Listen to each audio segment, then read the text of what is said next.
Hey, Tyler.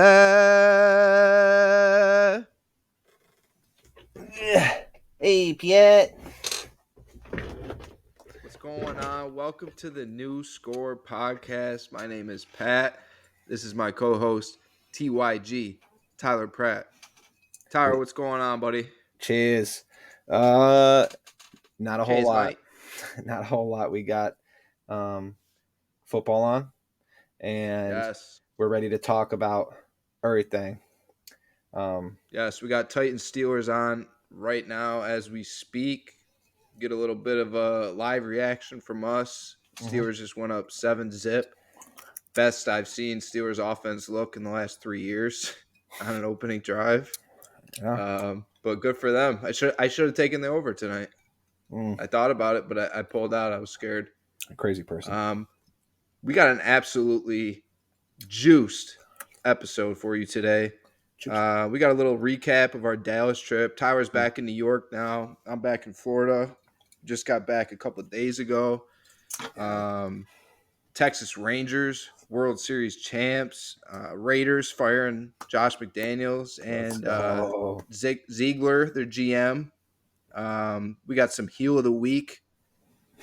This is a good one. This is a good one. Mm. I've been uh, I've been waiting to unleash this heel of the week. Kind of a heel of the week and daily rant all in one. So it's going to be a good one. We got some say it and grade it. Going to go over some NFL trades, the James Harden trade. Um, we're going to talk about Tyler's Michigan Wolverines, Cheaters.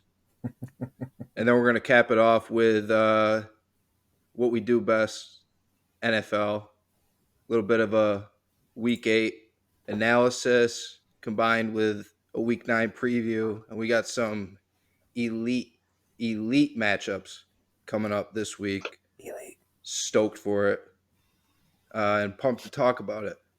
So, Tyler, I know you're a little tired. We're still trying to get back into the swing of things after our trip. Mm. Um, let's talk about our trip a little bit. So, I did not know it was cold as shit in Texas this time of year. So, your Yeah. boy did not pack any pants, any long sleeves, any hoodie, jacket, absolutely nothing. Just shorts, t-shirt, jerseys. Was not prepared at all. Little congested now. Throat's killing me. Been like this the last couple of days. So it is what it is. Not to mention, I don't if you didn't catch it last Boys. episode, the airport lost my luggage. So that was an ordeal. First 12 hours or so dealing with that. Um, but that first night, the vibes were high. The sun was out. The only night that the sun was out for us, riding in the Mustang on the way to that Dallas Mavs game. That was Oh that yeah. was when the weather was at its peak. Because after that, um, it was just rain and it was just cold, 40 degrees, flood warnings. So it felt like all weekend long there was a flood warning that we had to go through. But that first night, then the Luka Doncic, Oh, Luka Magic pulls it off in the end, hits two ridiculous shots. Mavs win. Um, Day two, we played some pool out at a bar, watching Game 2 of the World Series. Then we ended up downtown, and we ended up on a beer pong table. And once we hopped on that beer pong table, we weren't giving it up. That was our table all night. Uh, it's like riding a bike when your boys are back on that table together. It's like magic is just brought back. So that was fun. We still got it. It was a good time. Sunday morning was a bit rough. Waking up for Cowboys Rams. It was noon Texas time, so getting up for that Sunday morning after a long Saturday night wasn't fun. And on top of that, before we even get to our seats, the score is 26-3 Cowboys over the Rams. So I was not in good shape at that time. I know Tyler was having a blast going going through that game, but I was just sitting there watching Red Zone on my phone for the majority of it. Not really not really paying too much mind of what was going on in that field once it got to be 33-3. Mm. So that was a good time. We went back to the hotel after that, watched some football, and then capped it off on Monday. Dallas Stars game, Tyler's first NHL game, and they got the win for him. And we had elite seats, so Elite. that was a blast. That was a blast. Tyler, what are you taking away from that trip? Um, Florida boys do not know how to handle the cold. Just kidding. But it was fun. It was a fun trip to be able to get three Dallas games and collectively over 4 days, all in Dallas, and then all of them to get wins. It was kind of just cherry on the top, or icing on the cake, cake. So it was fun. It was fun. I would love to do it again. I'd recommend anybody who is a Mavericks fan get over to American Airlines Center, park in the Lexus garage. You can't beat. You just can't beat it. I don't know what club that we went to on Saturday night, but that DJ was killing it. When we were running the pong table, I was digging what he was what he was playing. He was actually really good. Classics. Yeah, he was really good. He just mixed it really well. I was loving it. So, um, but yeah, the whole luggage thing into everything. It was like a rough start to the trip, but after that, I think we kind of recovered well. And I was asking, like, did we? I can't even remember when we recorded. Was it Friday or Saturday night? It was Friday, right after the Mavs game. We were pretty lit, pretty litty going back to the hotel that night Yeah, after that big Mavs win and dropped a podcast. yeah. You couldn't beat it. You couldn't beat it. The vibes in By the that. way, I'm wearing these shades because there's a lot of light in this room right now, and I don't want to get a headache. So I No, promise you, I'm not a douche. he's being modest. PFT hit him up and was like, "Yo, I need a partner in crime who also wears shades while recording." No, I'm not a poser. I just don't want a headache. No, I'm just fucking with you. But either way, the trip was great. The flight back was. I usually can't sleep on planes, but I was so tired from the trip that I actually was able to catch a couple naps on the plane rides home. So um, that went by quick. I played blackjack on DraftKings while I was in the Jersey airport at a bar. Went up 50 real quick and then went back down a little bit real quick. And I was like, I better cut myself off here as I'm fucking drinking a Moscow Mule. So I was like, yeah. Speaking of, yours truly makes a mean one. I make a mean one. Cheers, lad. Yes, cheers, everybody. Appreciate y'all. So let's start off this episode with the Texas Rangers winning their first ever World Series. Let's give it up. Congrats, Texas. Awesome, awesome. They had 6 straight losing seasons Mm, coming into this year, winning a World Series. I mean, D-backs hell of a run too. Hell of a run for the D-backs, but yeah.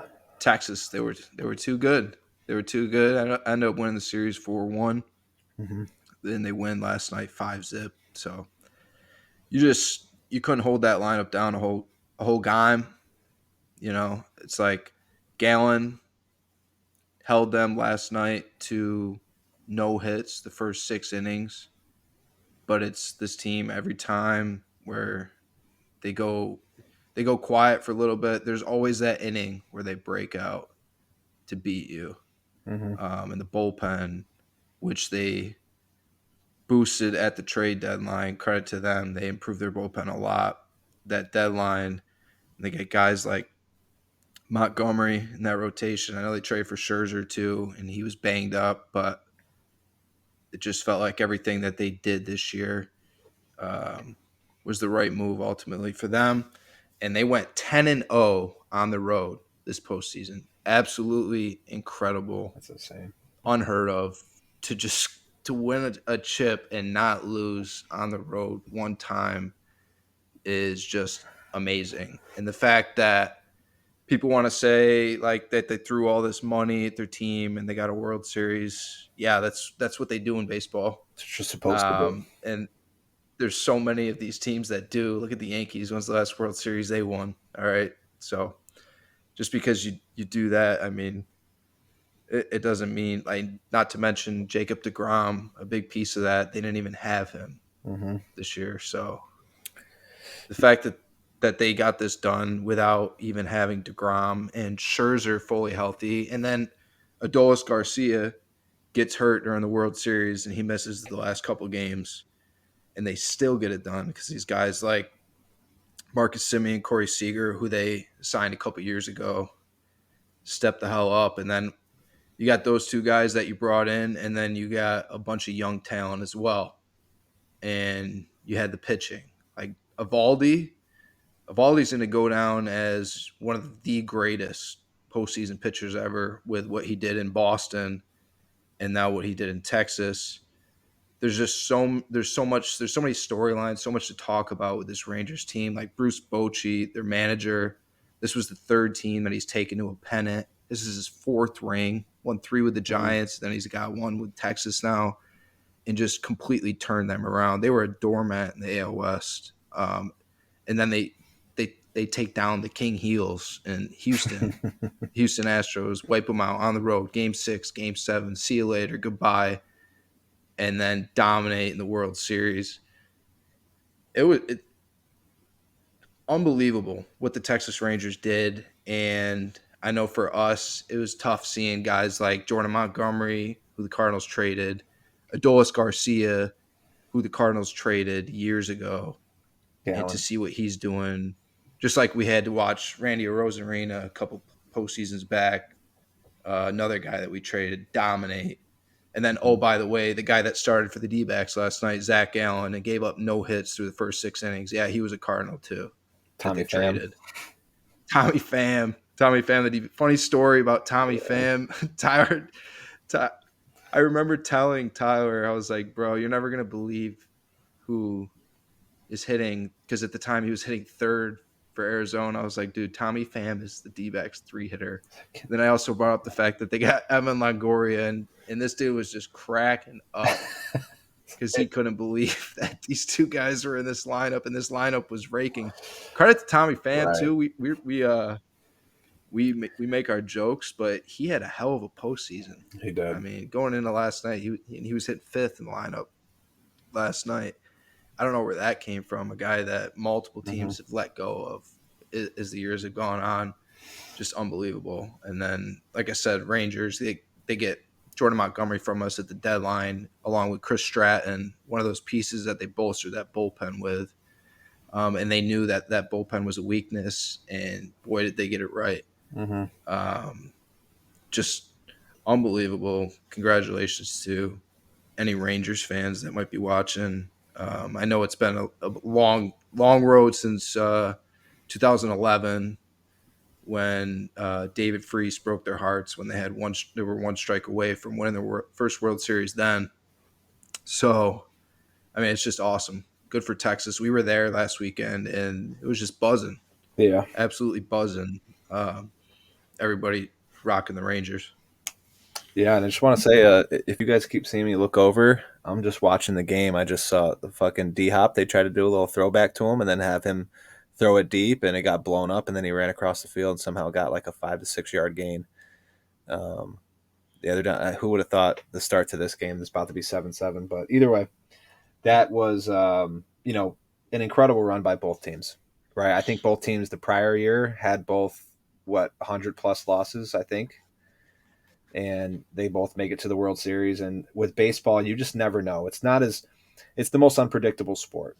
NBA is probably the most predictable. NFL is usually pretty unpredictable, but you have a general idea, like a handful of teams who are probably going to make it. And then baseball is by far the most unpredictable sport. Hockey's up there too, but dude, this fucking bug. Anyone else see this? But, um, we might not see the Diamondbacks even make another postseason run for 6, 7, 8 more years. So what they did was great for the city. Like Pat mentioned, I would never have expected that a team with Tommy Pham as their number 3 hitter and Evan Longoria as like their number 4, 5, or 6 hitter would have even made it into the postseason, let alone the World Series. And then, like he mentioned, Tommy Pham had a great postseason. He had a little bit of a slow start to the World Series, but then he went like 4 for 4 in Game 2, I think it was, or Game 3. But yeah, that's just great for baseball. I love to see shit like that. Yeah, and Arizona's stacked with young talent. They'll be Mm-hmm. fine. You're going to see the D backs around Hope so. for sure. Yeah, they're. I mean, guys like Carroll and Moreno. I mean, those dudes are so young.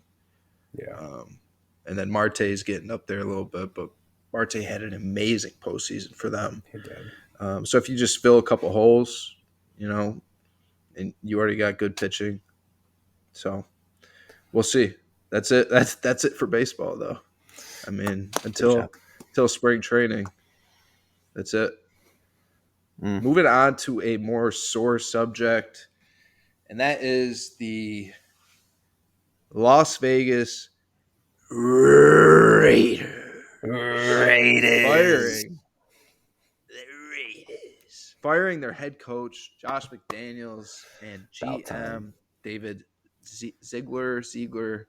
Not sure, but those two are a tandem. They came in together. They leave together. I know they're boys, and good for the Raiders because this is something I thought McDaniels honestly should have got fired last year when they lost to Jeff Saturday's Colts, when it was Jeff Saturday's first week coaching in Indy, and they lost Yeah. that game.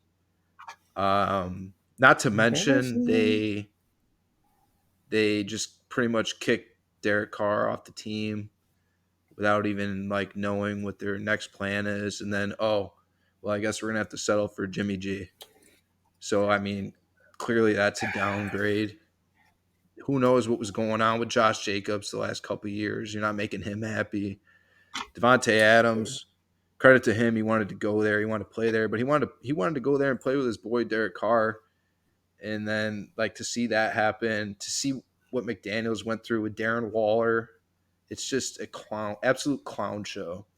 Um, what Josh McDaniels and I It's mean, not good. I guess I got to put the GM in the same boat because he's making the moves too, and McDaniel's kind of thinking like like he's little Belichick, and he deserves this kind of like command and respect. Like he lost the locker room real quick, just like he did in Denver, because that shit doesn't fly. Like you're not Bill Belichick.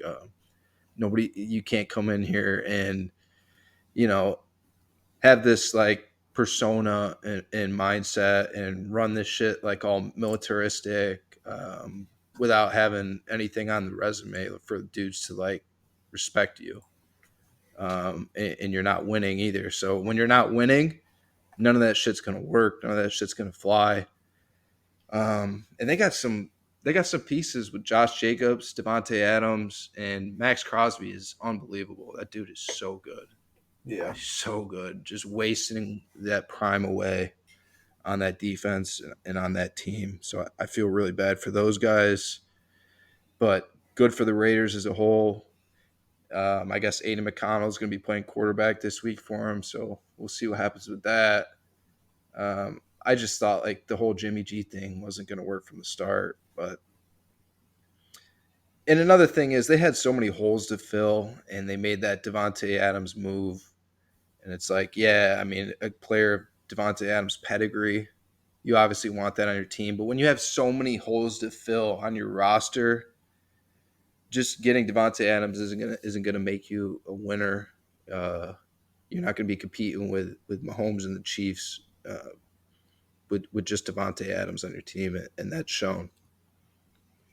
Just weren't playing hard for McDaniels. You never know when a team underperforms, kind of like as much as the Raiders have. But we say that. What are they? Are they 3-5? I I feel believe like so. Yeah. they're not. It's not like they're only Yep. have one win, but they're 3-5. They're a couple Jimmy Garoppolo missed throws away from possibly being in that game. They definitely would have covered +7 if he made one of those throws. If he made two or three of those throws, who knows? They might have ended up winning the game. But they stink. They should be better. I think they will get better. Um, Jimmy G, though, I don't know what's going on with him. Maybe he's just not it. Maybe he's just not it. But that's all I got with them. They need to figure it out. For sure. I don't think he is it.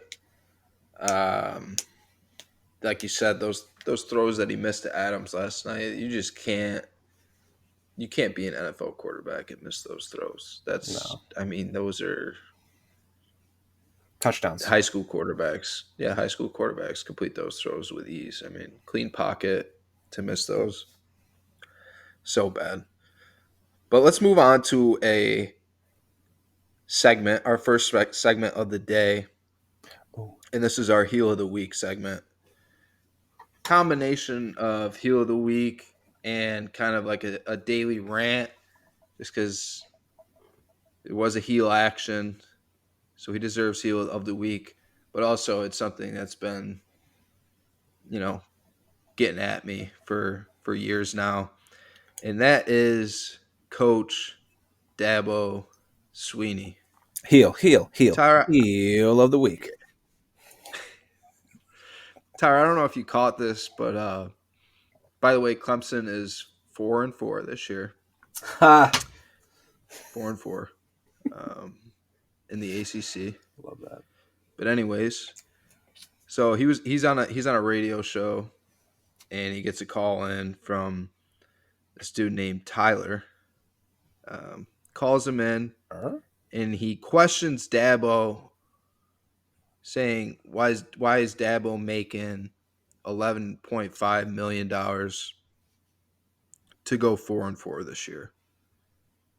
And he went on for a little bit, and then eventually Dabo just couldn't take it anymore. His reputation just getting put on blast by this kid named Tyler. Shout out to him. And this quote is, and he had a dramatic, hey, Tyler, like a disrespectful Tyler. Tyler is how he said it. He goes, I've listened to enough of you. You can have all your opinions that you want. I don't know how old you are. Don't really care. But let me tell you something. We won 11 games last year, and you're part of the problem, to be honest with you. Because that is part of the problem. It's people like you that all you do, the expectation is greater than the appreciation. And that's the problem. And he says, so we've had 12, 10 plus win seasons in a row. That's happened 3 times in 150 years. So if you want to know why Clemson ain't stiffed the national championship for 35 years, we've won 2 in the last 7. And then he finishes it off by talking about all these degrees that he has. He even references his marriage. And then he talks about, I worked so hard to get here. Da, da, da, da, I came so far, blah, blah, blah, blah. And it's like, dude, he is so insecure. He's such a whiner. He's such a bitch. Like, the biggest sore loser I've ever seen. Like, this dude, when Clemson was good, he's sitting there puffing his chest out. He's talking in the same conversations with Nick Saban, talking about being on that same level. The dude is the second highest paid coach in the NCAA. All right, so people are going to criticize you if you go 4-4, buddy. That's how it is. When you're making that much money to coach football, and your team is 4-4, and to be honest, has been pretty mediocre since Trevor Lawrence left. Oh, and by the way, the only success that you've really had as a head coach was with 2 worldly college quarterbacks in first Deshaun Watson and then Trevor Lawrence. So credit to him for getting those guys to go to Clemson amongst many other great players. But let's face it, since he had those two guys, uh, his program hasn't been shit. So people are gonna criticize you if you go 4-4, and you need to wear it. You think Nick Saban would have ever responded to somebody like that, that insecure Yeah. about and talking down to somebody like that? Like he literally sounds like a spoiled little girl, honestly, on that radio call, being like, "How dare you?" You know, question me as a football coach. And Yeah. this is just I'm just talking about football right now. I'm not even talking about Dabo the person yet, and why I root for him to fail is because I don't like the dude. I haven't liked the dude for quite some time. He's rubbed me the wrong way for years. Um, I pulled up just to get a little bit of a timeline talking about Dabo Swinney. In 2014, he was asked about paying college athletes. They were just asking him, "Do you think it'll ever happen? Do you think it'll be good?" He's quoted then, "As far as paying players, professionalizing college athletics, that's where you lose me. I'll go do something else because there's enough entitlement in this world as it is."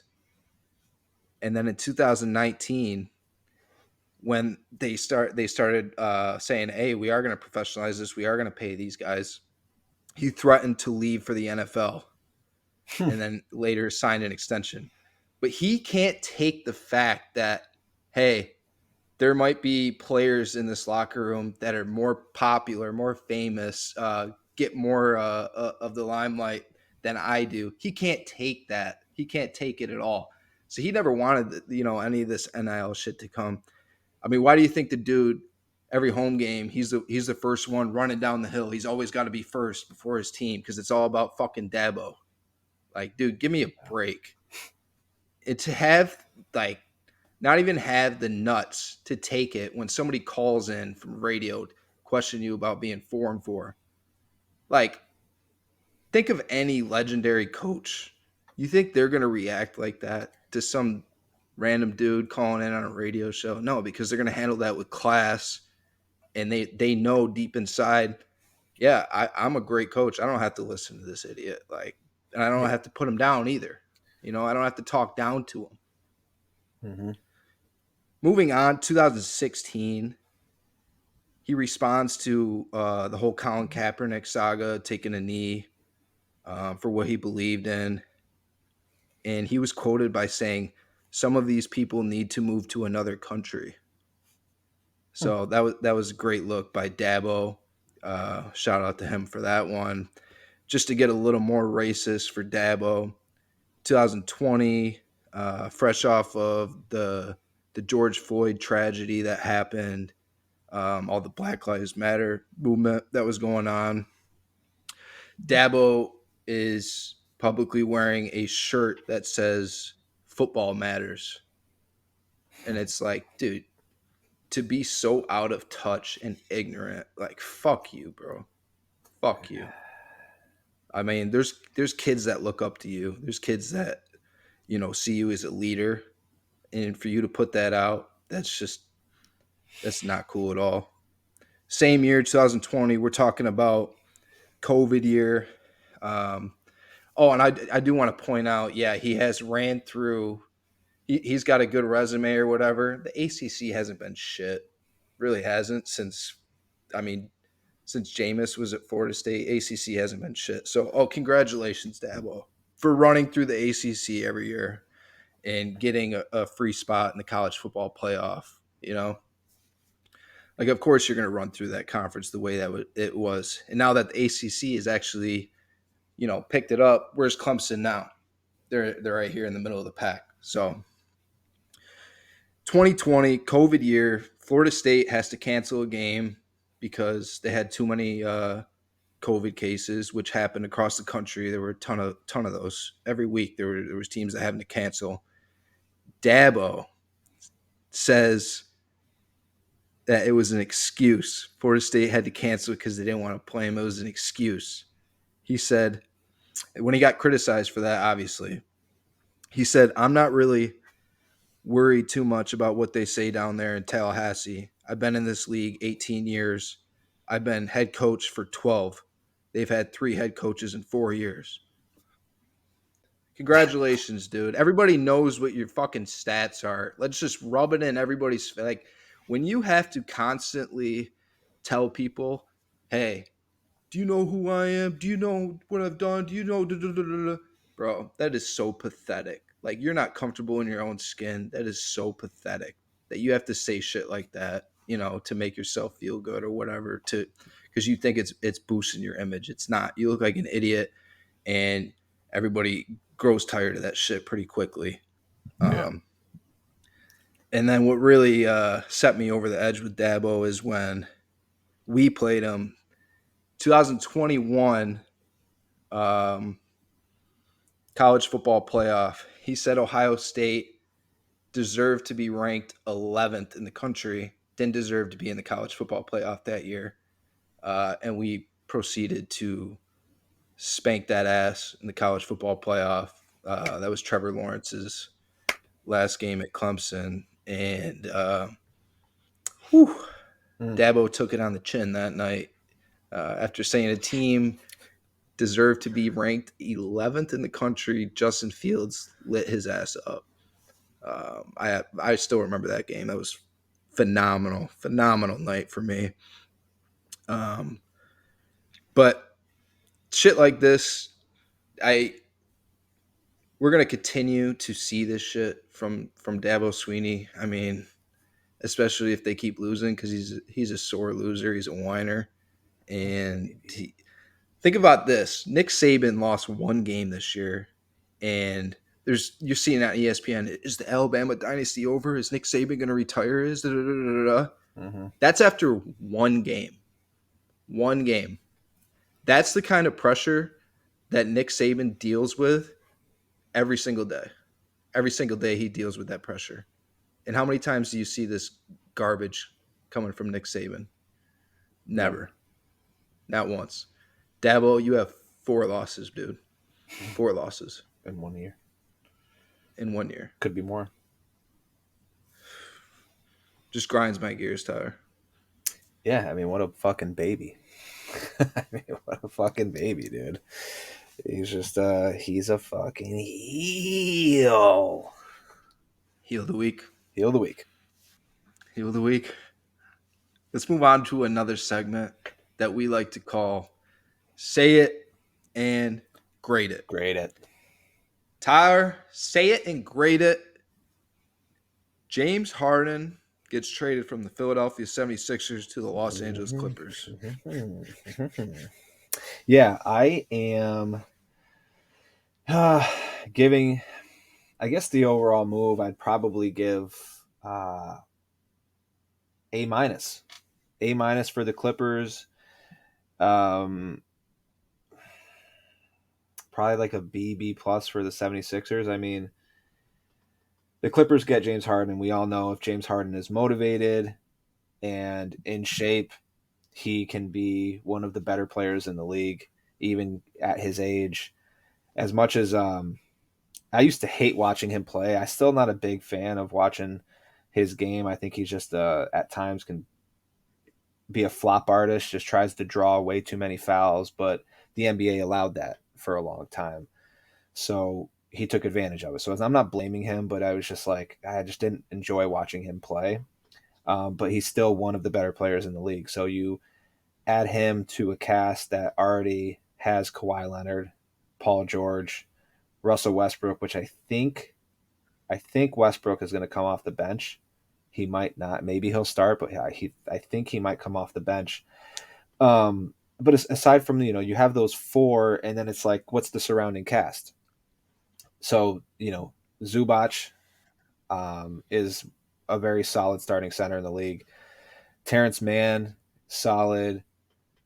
A couple other pieces. I think they have Norman Powell. I think Highland is a Highland Bones.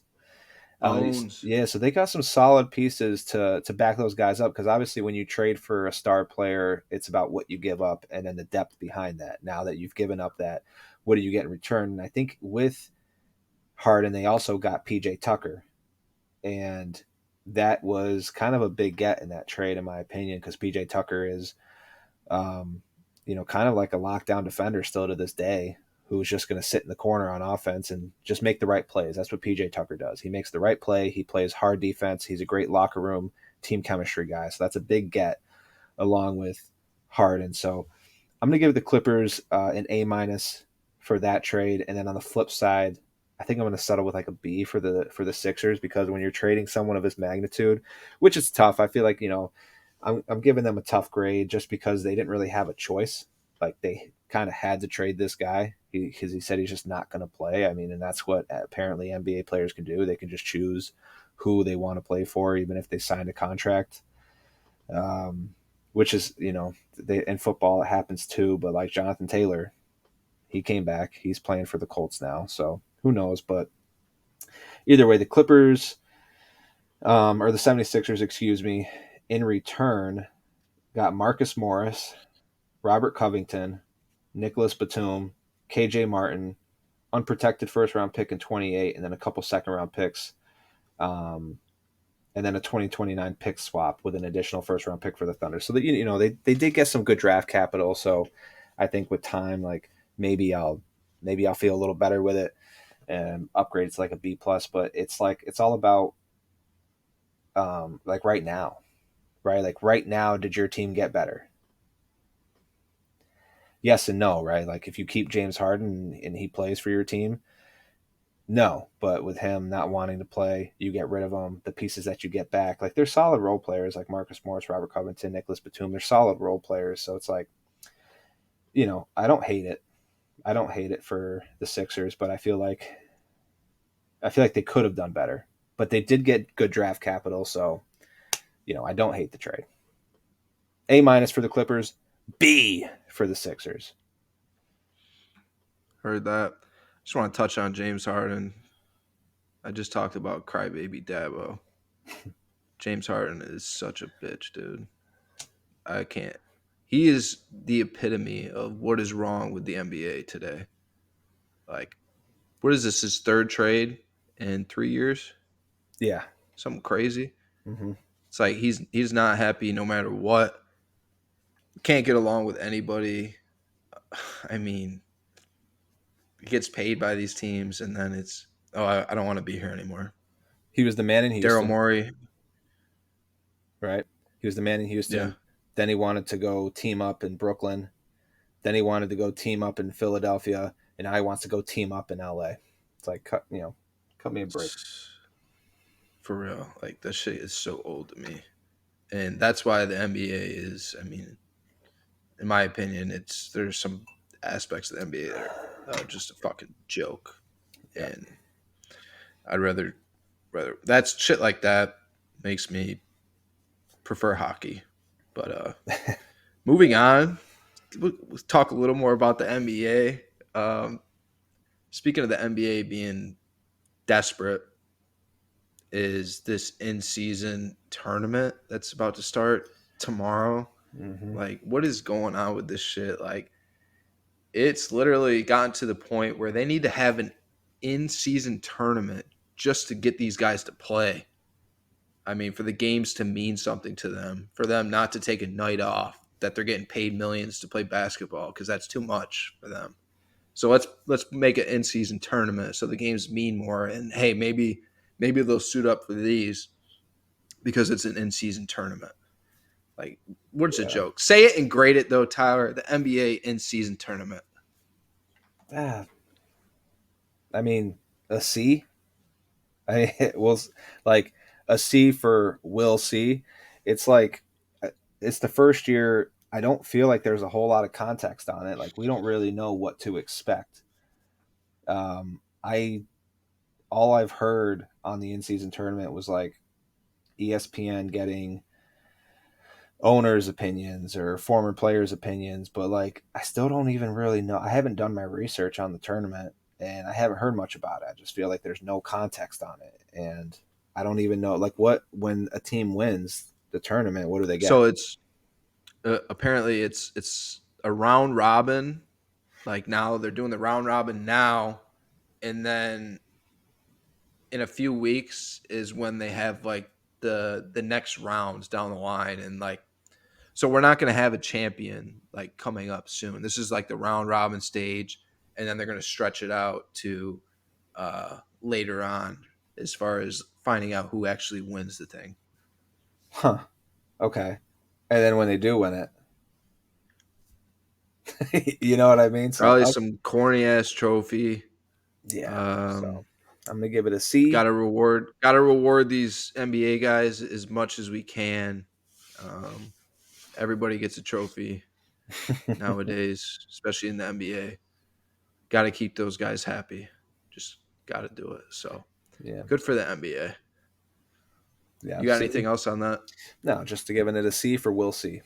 You know, I mean, who All knows? right. This could end up being something fun to watch, but I doubt it. Moving on to a bigger, better league, the NFL. We had a trade deadline happening this week. Got some trades to talk about.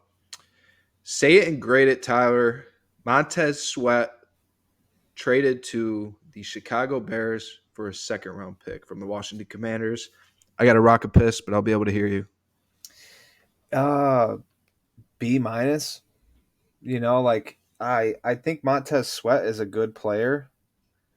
I don't know how many years he has left on his contract, but you give up a second round pick for Montez Sweat, and like I feel like they could have done better. Like if you're going to give up a second round pick, and this is gonna kind of go into somebody else we're going to talk about, but you know the 49ers go out and get Chase Young for a third.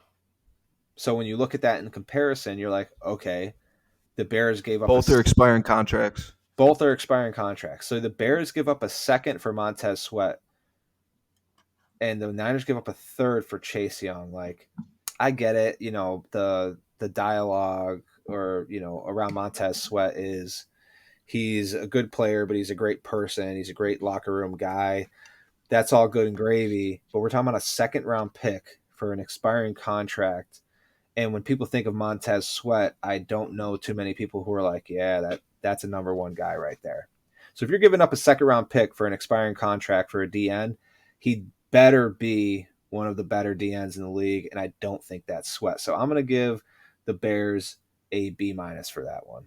I think that he is a solid player, good locker room guy, might be good for their team. I don't love it though. B minus.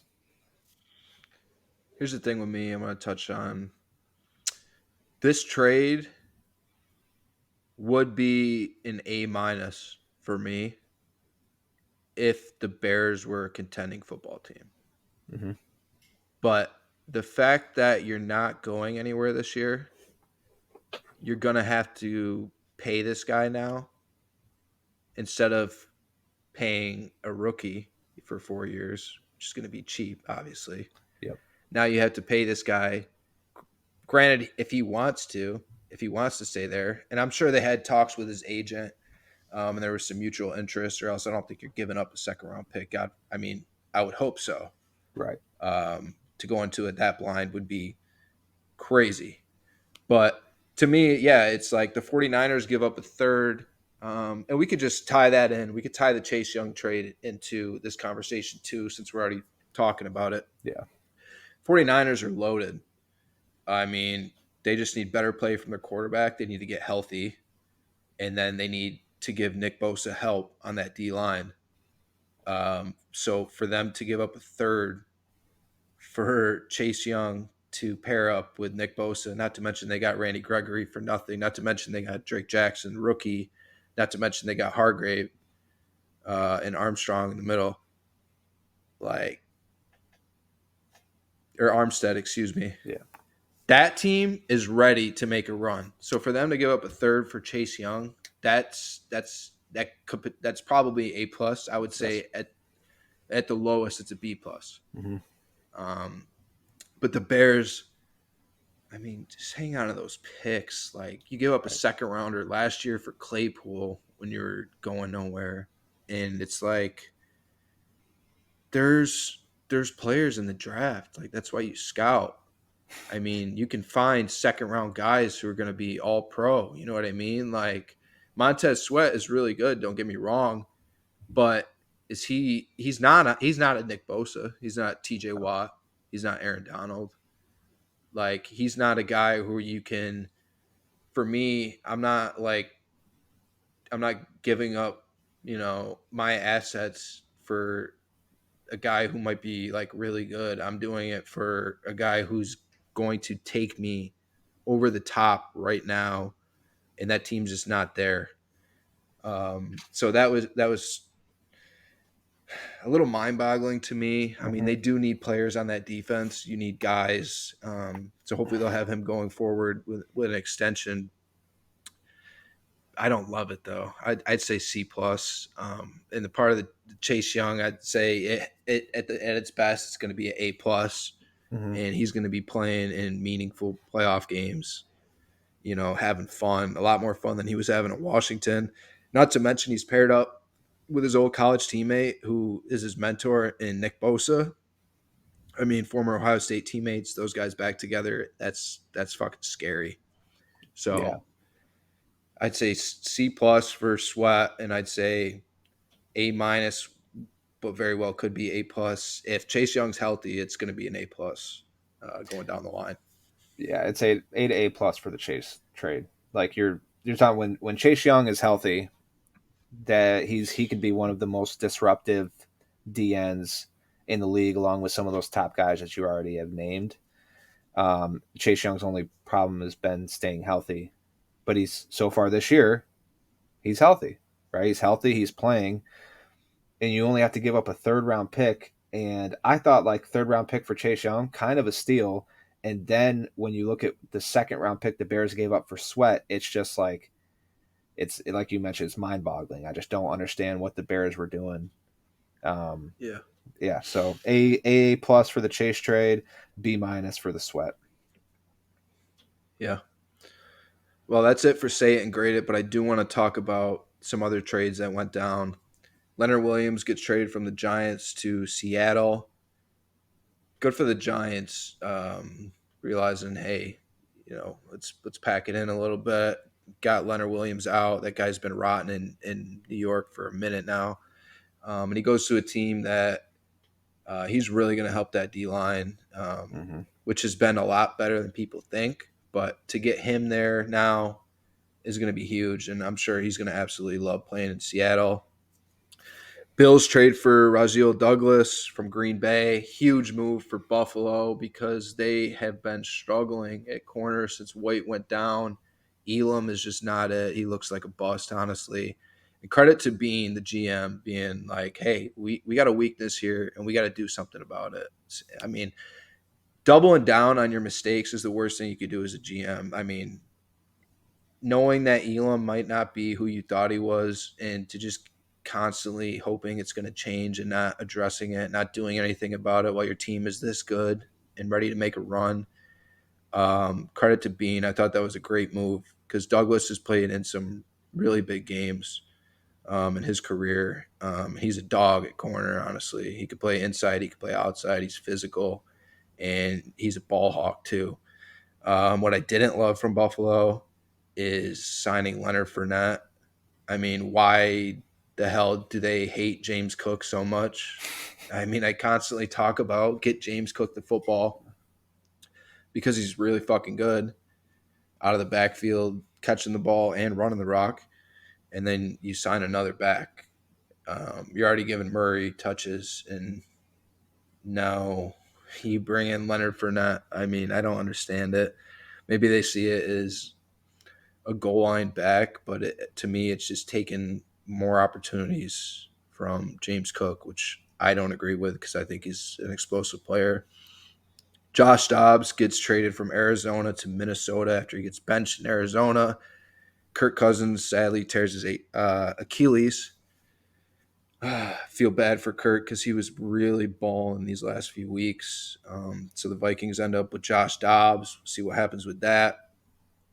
Probably the most underrated move of the trade deadline was the Jaguars making a move for a guard from Minnesota, Ezra Cleveland. Um, Yeah. they felt like they had a weakness there on the interior of that O line. So good for them, bulking that up. I thought they might do something, get a pass rusher, maybe a Daniel Hunter, but I guess they like what they're seeing from Trayvon Walker. I mean, obviously, they looking back, they probably know they should have taken Aiden Hutchinson, but they it's gonna hopefully it gets better and better for Trayvon Walker. And he's got Josh Allen in that room as a mentor. So Jags beef up the O line. And last move I got is the Lions getting a big possession receiver, DPJ, Donovan Peoples Jones from Cleveland. He's playing back in Michigan now. I think that they just got stronger as an offense. It's just another weapon for Jared Goff. Out of those moves I went through, you got anything to touch on? I mean, my most non-biased opinion is that I think Donovan Peoples-Jones is a very underrated receiver.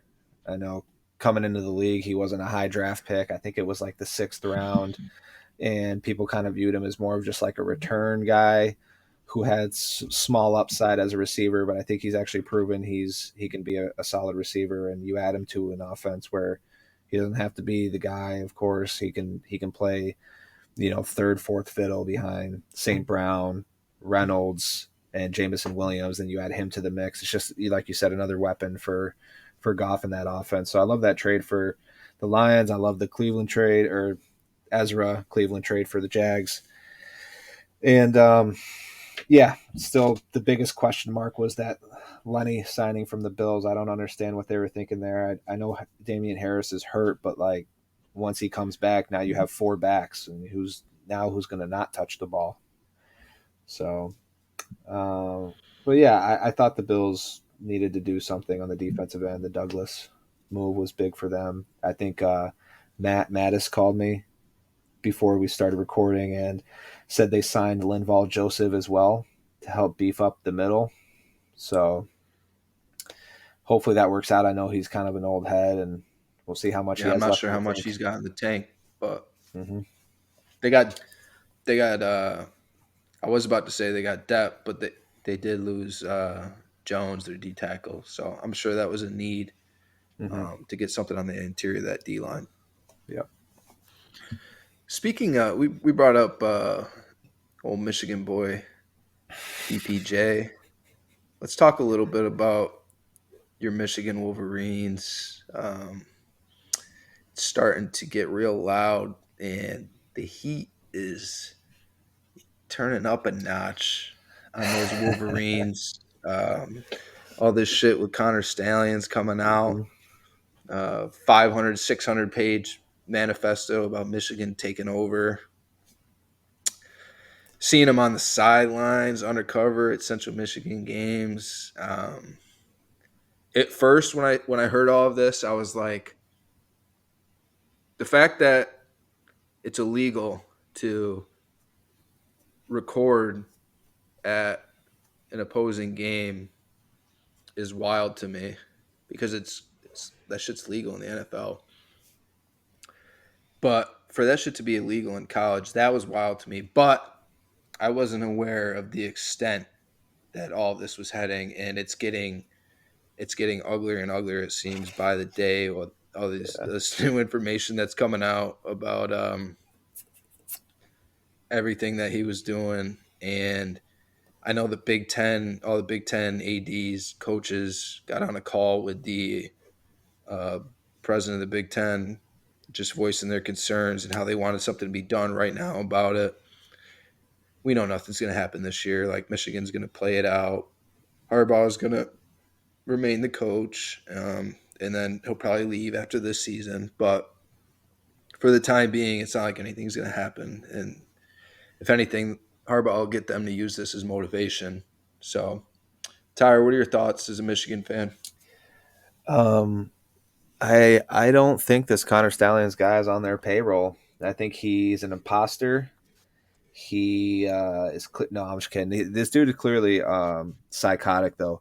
Anybody who writes a manifesto that's 500 to 600 pages long, and it's all about one singular goal to become the face of Michigan football.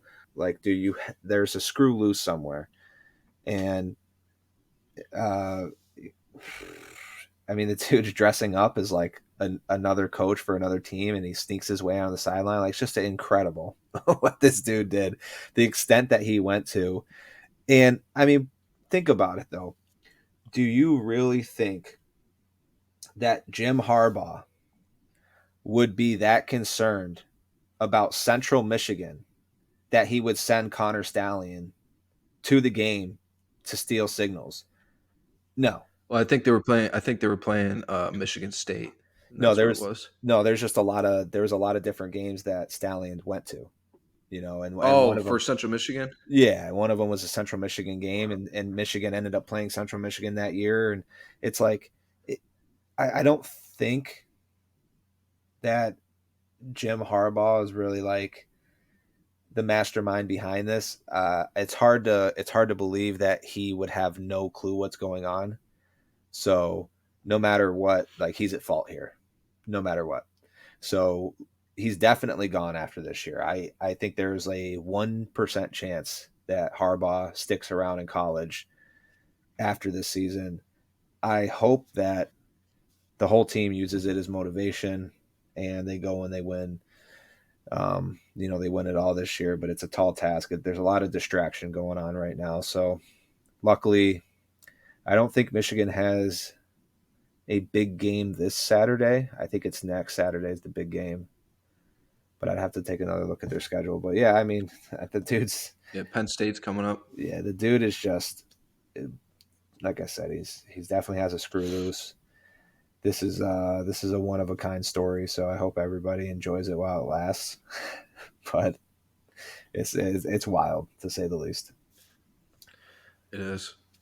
Let's move on to the men's league and let's talk some NFL football, baby. We got Titans Steelers going on right now. It is 10-7 Titans, but the Steelers are on Tennessee 8-yard line. Steelers Pickens. offense stalled a little bit since that first drive, but this, I mean, we were talking about it before. This is the best the Steelers offense has looked in some time.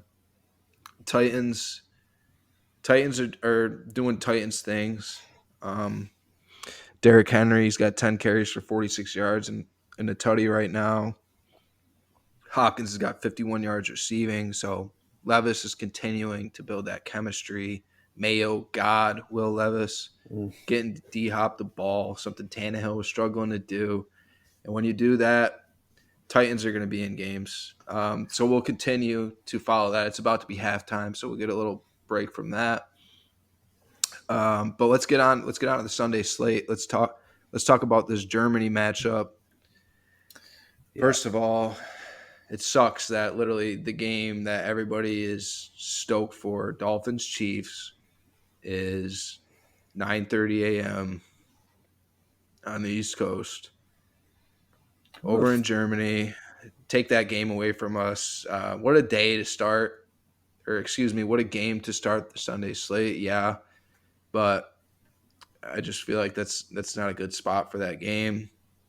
Talking about it though, Miami looked good last week against New England. Jalen Ramsey's back, got a pick. Kansas City takes an L on the road in Denver. I know that was a hot topic all week for Kansas City losing. Mahomes was sick, yes, but he still needed to play better. And they got to figure out that receiving core because I don't know if Sky Moore is it. I really don't know. I mean, Rice is coming along well. Then obviously Kelsey's gonna be Kelsey, but they need somebody else on the outside to step up for them.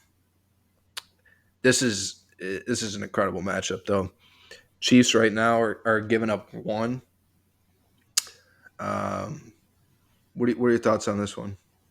Uh, I mean, who the fuck decided to put this game in Germany? That's That's my first takeaway. I don't know why they decided to put this one over in Germany, but whatever. Um, I hope the good people out in Germany enjoy it. It's going to be a great game. I heard something the other day which I never thought about, but when the Chiefs drafted Sky Moore, they passed on George Pickens. So that's something to think about if you're a Chiefs fan, right? Like, what if you had George Pickens right now? You'd probably feel a lot better about your receiving core. But that's something I thought that the Patriots were gonna, make a move for and kind of address at the deadline was to get another receiver. But maybe they feel confident in Mahomes' ability to lead anybody, and that's kind of what their receiving core is at this point. Anybody. So I I don't. Right now, I'm looking at it. DraftKings has the Chiefs giving two. Dolphins are getting two. The over/unders at 51. Dolphins are coming off of an L. I believe no, they're not. No, they're not. They won last week. Yeah, beat New England. Yes. No, I was thinking the week before. So they beat New England. The Chiefs are coming off of an L. There's no home matchup in this. Obviously, it's in Germany. You could toss up here. Toss up. I'm going to probably end up going with the Dolphins. I think the Steelers just settled for a field goal, by the way. So 10-10 there. But I would have to go with the Dolphins. I just like what Ramsey brings to their defense moving forward. I think the Dolphins have too much talent on the defensive side to just continue to be as bad as they have been as a unit this year. I think that the Chiefs have too many question marks on the receiving end. I know last week Mahomes was, flu game, so he wasn't at his best. He should be good and healthy, but he's going to be traveling sick. That could not be the best, for him. But yeah, I just think too many. I don't know. It's a tough one for me, honestly. I know I don't feel great about this game, but I would probably side with the Dolphins here at +2. Maybe this line changes and you can get 2.5 or 3. But yeah, I'd probably side with the Dolphins on this one. Interesting. Very interesting going against Mahomes. Only giving up two. We know what the stat is when he's a dog and when he's given up less than three. Yeah. His numbers are unbelievable. Mm-hmm. But like you said, that there is question marks with the receiving core right now, and who knows how healthy he'll be if any of that sickness is still lingering. Um, I still like the Chiefs in this game though. I think the Dolphins have a lot of really good pieces on that defense, but I don't think as a unit they're there yet. I think their defense will get a lot better as the year goes on when those guys play together, but I just don't think right now. I still think they're feeling each other out. They're still getting used to Vic Fangio's defense. But I do think they will be a really good defense by the end of the year. I don't think that's gonna impact my decision on this game too much right now from where they're at. But it should be exciting. Not to mention there is something to be said. If there is any team in the league that could slow down Tyreek just a little bit, I would think it's the team that he came from, Kansas City. So they're going to have an edge on that. Unlike anybody, I mean, there is no edge trying to stop Tyreek Hill, but that's an advantage that they have that nobody else has, in the fact that Tyreek Hill used to play for them. So we'll see if that has an impact on it. Dolphins still have a lot of weapons. Tua looks good. O line is a little banged up right now. Kansas City defense, we've been pumping them up. Mm-hmm. They did put Nick Bolton on the IR, which is a huge loss for them. Yeah, it's tough. We'll see what happens with that. That is a huge loss for them. Very big. But hopefully he comes back in a few weeks and he's fully healthy to ride it out with them. Moving on to another pretty good game, and that's the Seattle Seahawks at the Baltimore Ravens. Love this one. I want to start this one off with the bad beat of the week last week, and that was the Baltimore Ravens Arizona Cardinals game. Baltimore was giving up 8.5 on the road in Arizona. They were up 10 late in that game. All they needed was an onside, or excuse me, all they needed to do was recover an onside kick, and that was it. If you bet the Ravens, you win, you cover. And what happens? The onside kick goes to Nelson Aguilar, who for some reason's on the hands team, Mr. Hands himself. and he muffs it. Arizona gets the ball. That's not even the end of it either. Arizona goes down the field, kick a field goal. They miss the field goal, but there was a delay of game. What are the chances?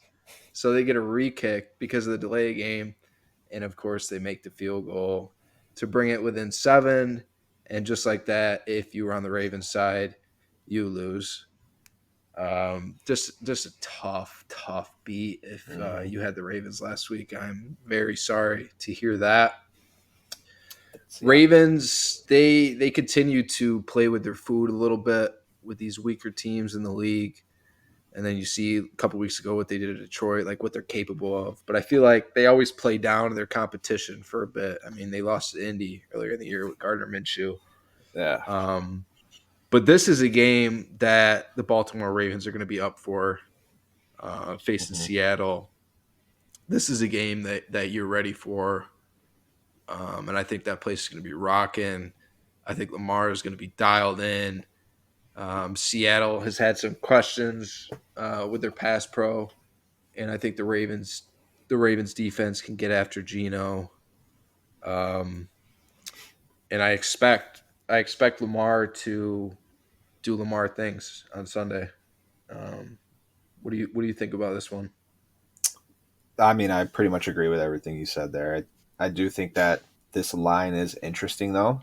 Um, when I look at Seattle getting 6, I kind of like it, um, but I don't like it enough. I think Seattle is a bit underrated as well. Um, like I don't think that I don't think Seattle's too far off. I would have expected this to be more like a 4.5 to 5 point spread. So I do kind of like the 6 without doing really too much research into this, and then obviously they just got the addition of Leonard Williams. Um, I think they're starting to, Geno is starting to play a little better too. I think he had a slow start to the year, but Geno's like starting to pick it up and play like how he was last year.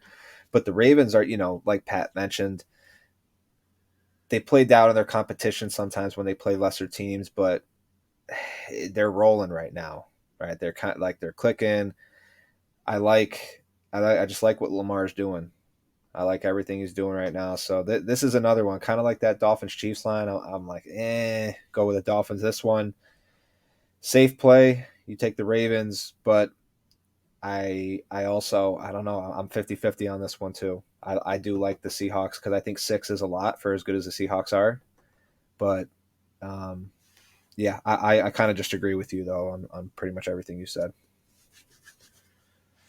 Yeah, I failed to mention Seattle did pull it off last week at home against Cleveland, but this is a game on that 1 o'clock slate that we're both pretty excited for. Yeah, Moving on to the Arizona Cardinals with new quarterback Clayton Tune is his name at Cleveland. What a game to introduce your new quarterback going against that yeah, Cleveland good. defense in the dog pound. Good luck, buddy. So that'll be interesting.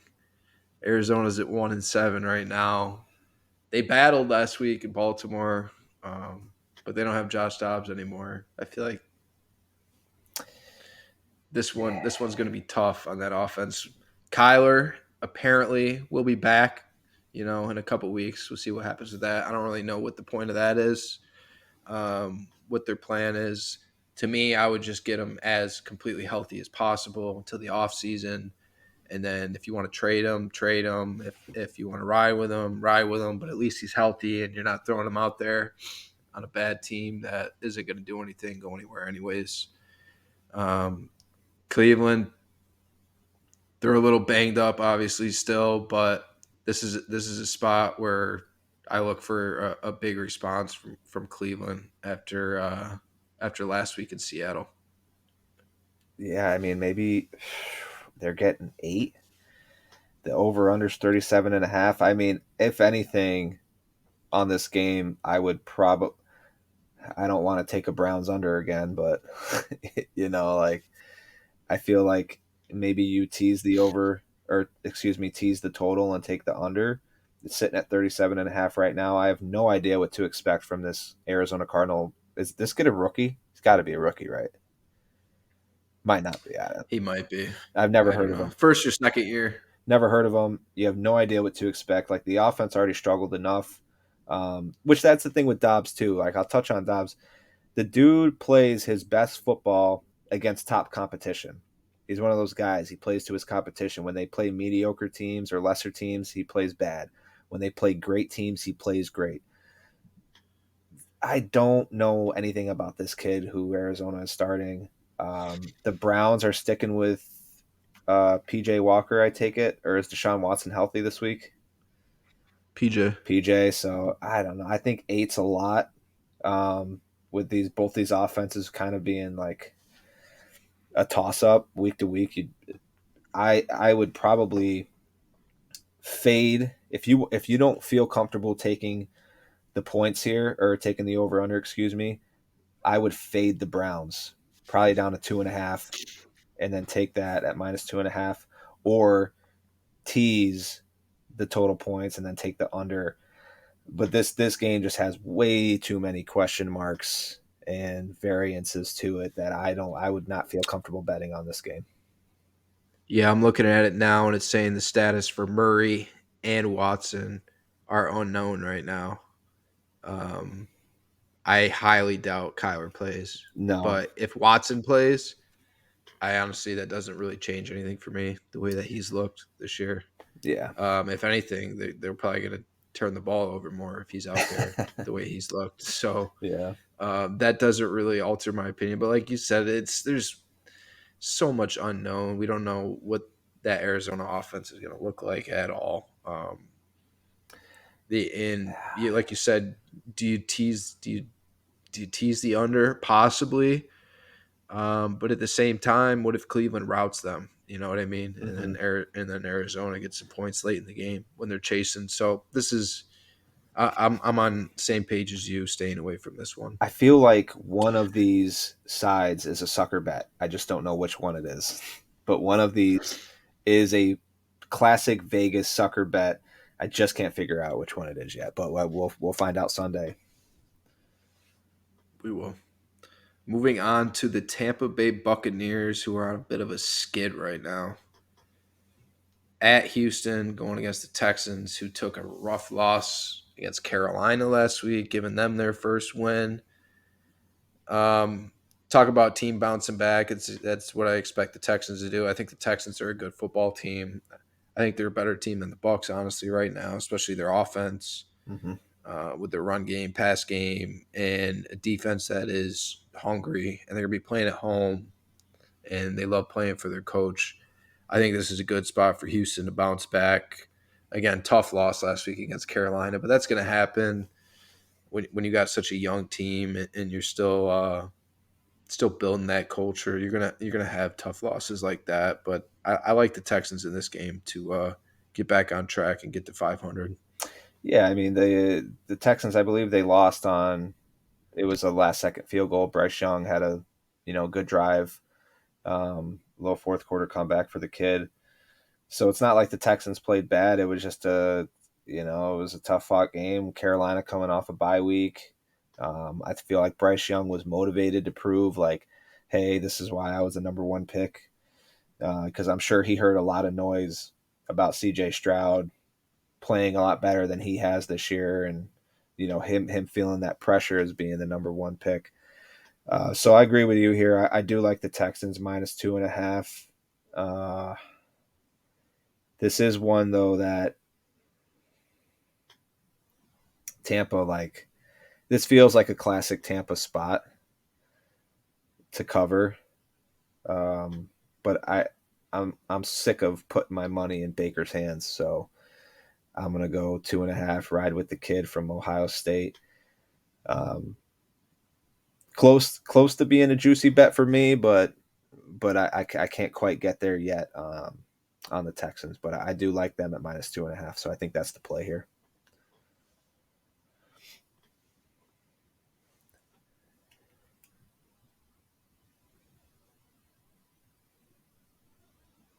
Pat, Pat, can't hear you. There you go. It is halftime in Pittsburgh. Will Levis goes down the field, gets 3 points, 13-10, Tennessee. Wow. He is slinging it right now, all over the field. He's made some Looks good really good. throws. I saw him. He really has. I saw him dodge some pressure, and then there was a D lineman that was falling that came down at his feet. He tiptoed around it and then kind of like off of his back foot threw one down the sideline and hit Westbrook just kind of like on a dime for like 20-25 yard gain. It's like Tannehill's not making that throw. He's just not. No, So I honestly I'm liking a lot what I've been seeing from him so far.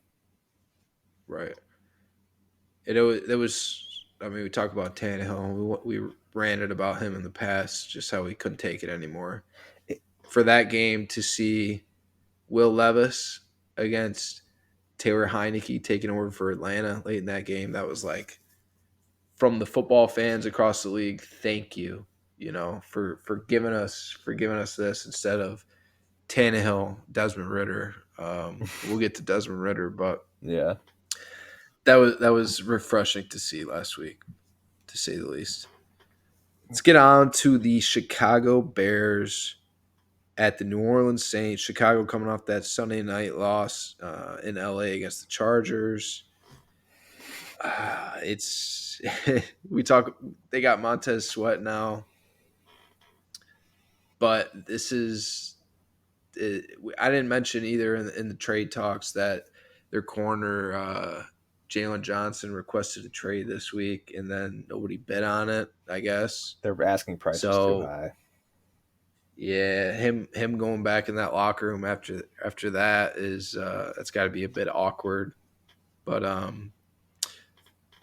talking about the New Orleans Saints, how about that? How about that offense? We killed them going into last week. How boring they've been. Mm-hmm. They were taking shots down the field, getting Shaheed involved, um, and that's what we wanted to see from New Orleans. We wanted to see Derek Carr, going vertical down the field, getting these weapons the ball outside of just dumping it off to Kamara.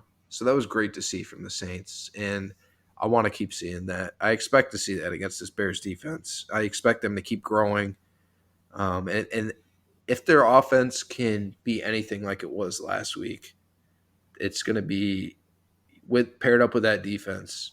Now we can really start talking about the Saints, just like we were at the beginning of the season, about potentially winning that division. Mm-hmm. Because who knows with Atlanta and then Tampa being what it is. So that division is still right there for the taking, and if their offense can continue to take leap by leap, week after week, it's in their hands really. I just want to say thank you to the Saints for finally allowing Derek Carr to open it up, right? But I mean, we don't truly know if this was all on Derek Carr or if it was on the OC as far as him just dumping it off every time. I feel like you can't put the blame on one specific, so we'll just kind of group them together and say they were both bad. But it's great to see him finally running some play action, which is what he's been great at in his career. And you can do that off of the run game with Kamara. So instead of dropping back and throwing it 3 yards down the field to Kamara, hammer the run and then play action off of it. And you have guys who can run down the field. Shaheed, Olave, Michael Thomas is elite. at running those short and intermediate routes. Let him work the middle of the field and let those other guys who have speed, Slant boy. yes, let those other guys who have speed, carry the safeties out, clear out the middle of the field. So I do like what they've been doing the last 2 weeks. Really, it was the second half of that game against the Jags where they finally started to turn a corner, and we were like, holy shit, maybe they figured something out. And then it carried into last week. So I fully expect it to carry into this week against the Bears. I do think that 8.5 is a lot, but it's not unachievable. The way that their defense plays, you got Badgent.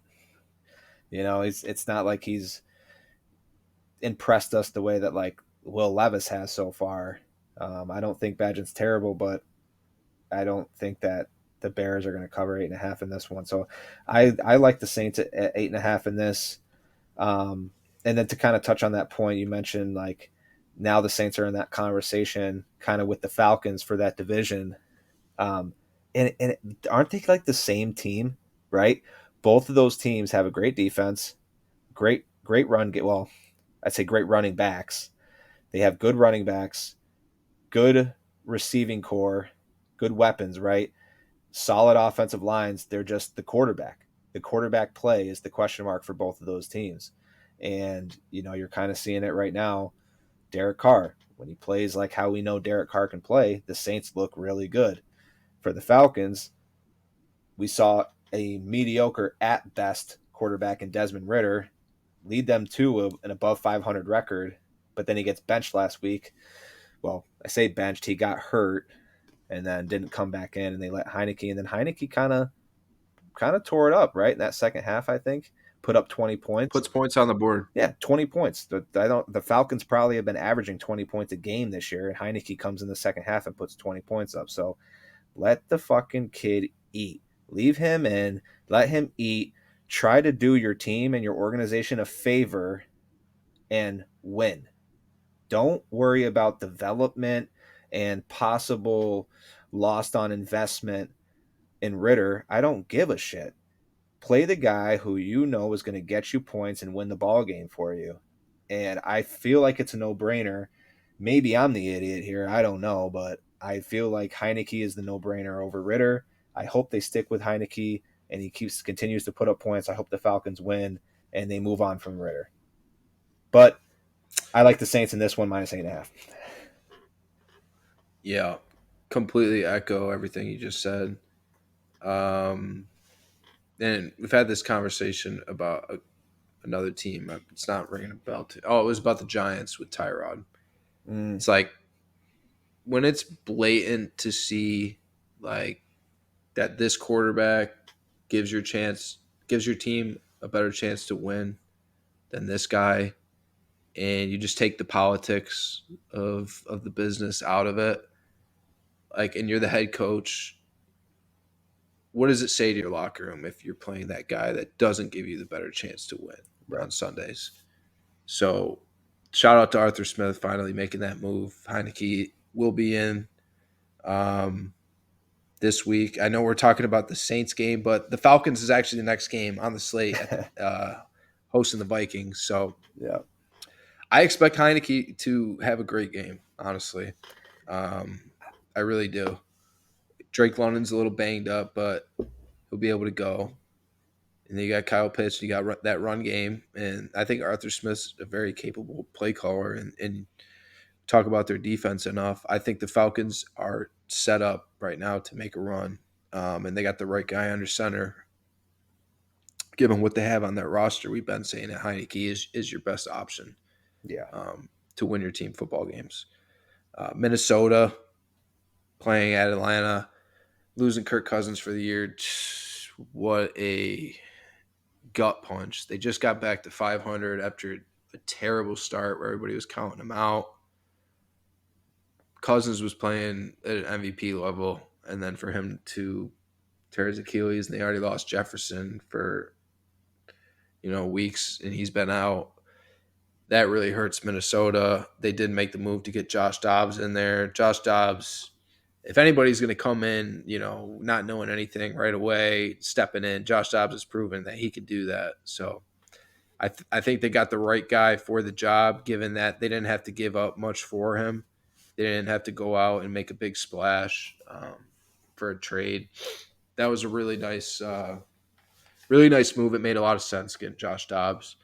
As far as this game, though, whether it's not even him, it's going to be Jaron Hall is their quarterback, rookie out of BYU. So playing at Atlanta, first game against that defense, and we expect Atlanta's offense to put up points on that defense. What's Atlanta giving up in this one? 4. 4. Yeah, I like that number. I really do. Um, what do you got on this one? Juicy. That's a juicy watch right there. I mean, from the reports that I've seen, O'Connell said that Dobbs isn't expected to start, but could enter the game at some point. So, like, what does that say? Like, yeah, he's not ready to run the offense yet. So we're going to play this other kid, but we know that this other kid is not going to do well. And Dobbs might have to come into the game at some point, get him some reps. And you look at the line, and it's only at 4. I feel like Vegas is fucking with us right now. What is it that they're seeing that we're not? Like, what? Why is this at only -4 for the Falcons? I feel like this should be like the Saints line. It should be like -7.5 to -8.5. This should be a way bigger line than it is. We're talking about a Falcons defense that's really good against a no-name quarterback, and then possibly could be split in time with a guy that they just traded for who hasn't had any time to learn the offense. And then they're starting the Falcons on the flip side are sticking with Heineke, who just had the best half of the Falcons year. Like any offensive half this whole year, that was the best off on the offensive side of the ball for the Falcons. So you're sticking with him, and it's only -4. I feel like this is a no-brainer. I feel like this has got to be a juicy bet. So if you can get this line at -4 before it goes up, I would jump on it right away. Yeah, might be right on that. 4 is looking juicy. I do want to say Minnesota's defense, what a turnaround it's been for them because they don't have much on that side, That's true.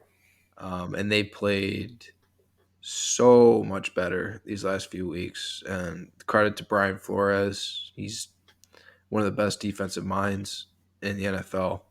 Um, he blitzes a ton, but that defense is playing right now.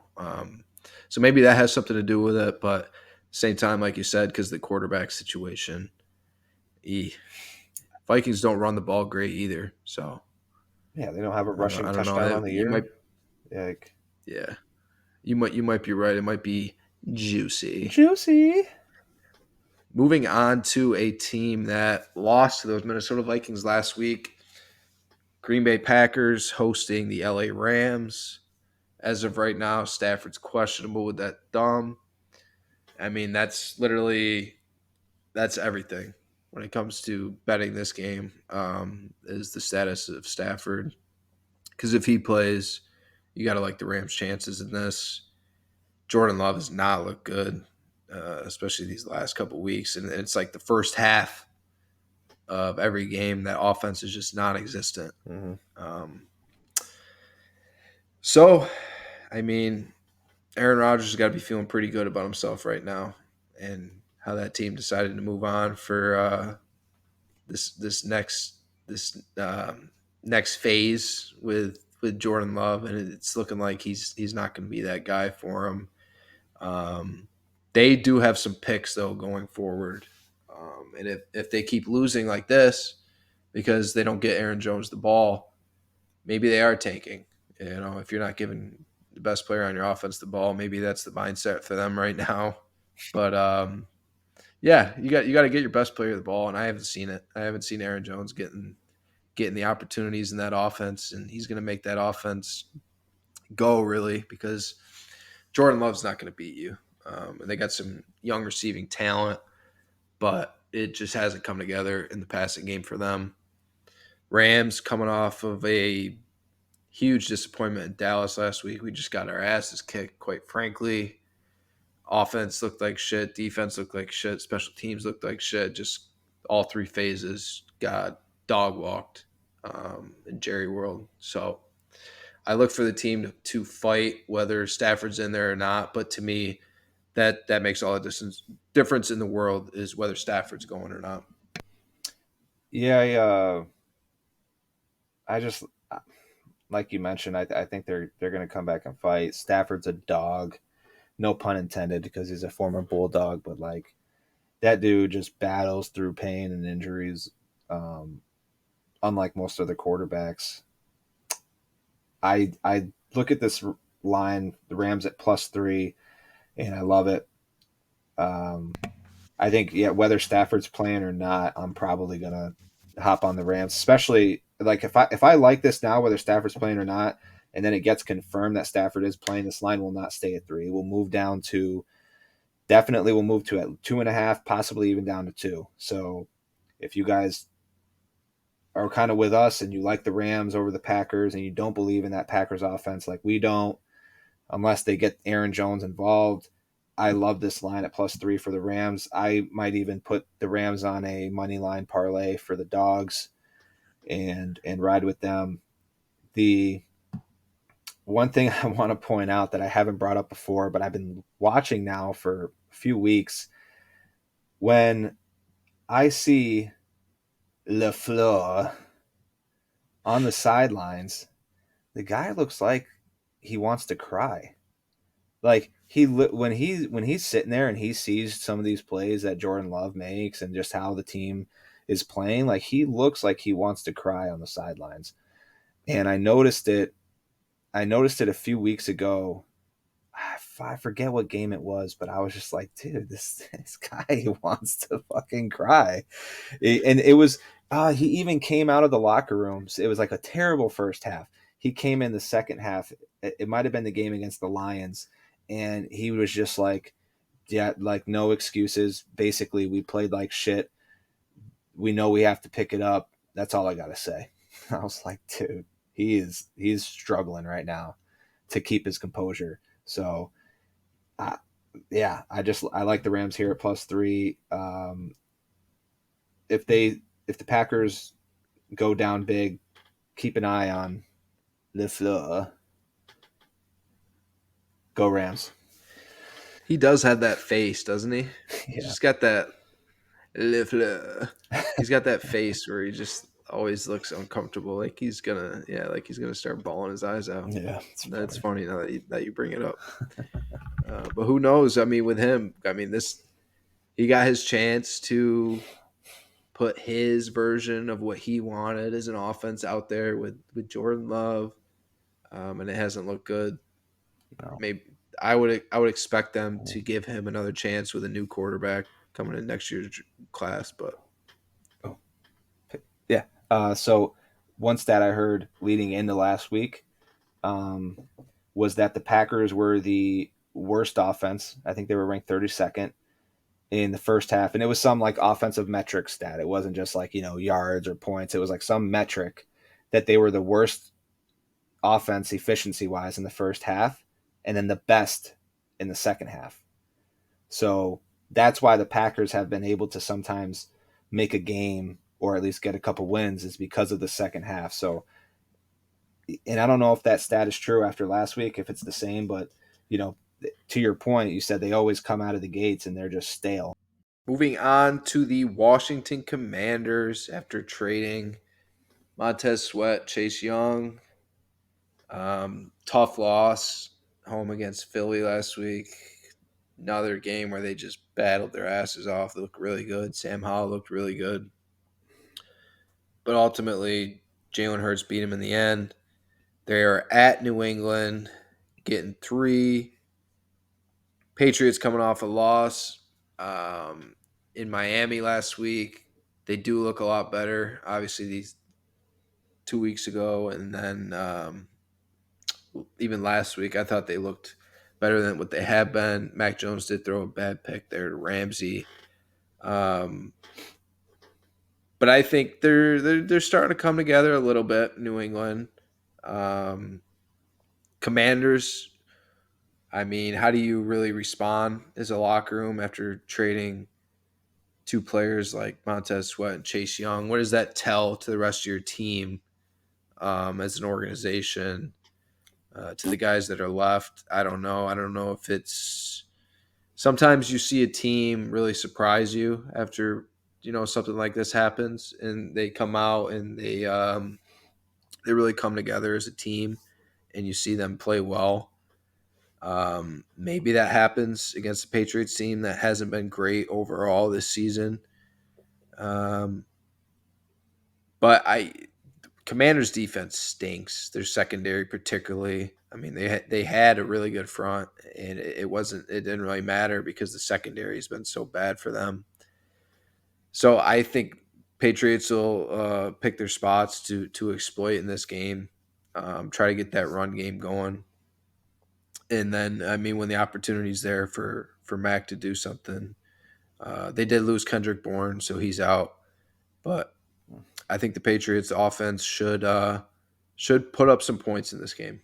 The fact that they held on to Zeke with a lot of incoming calls about his availability, I think, kind of speaks to what they want to do as a football team, and that is run the rock with Stevenson and Elliott, and let Mac Jones kind of play off of that. I do think the Bourne injury might play a role in this game because I think he's been kind of Mac Jones' favorite target.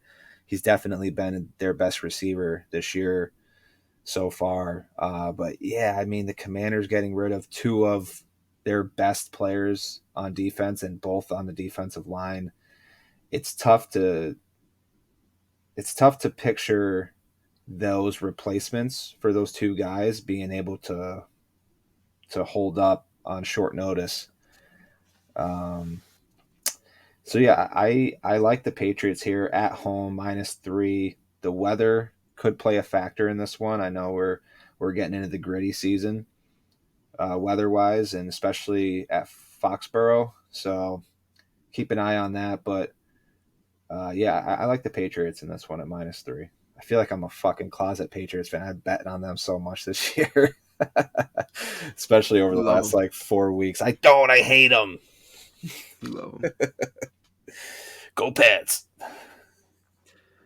Indianapolis Colts at the Carolina Panthers. Carolina is getting 2.5 at home. Very interesting, given um, I don't know. I thought Carolina looked pretty good last week. I thought they did. I said it last episode that they have been a frisky team that just hasn't put four quarters together yet. And credit to them, they put their best performance out last week.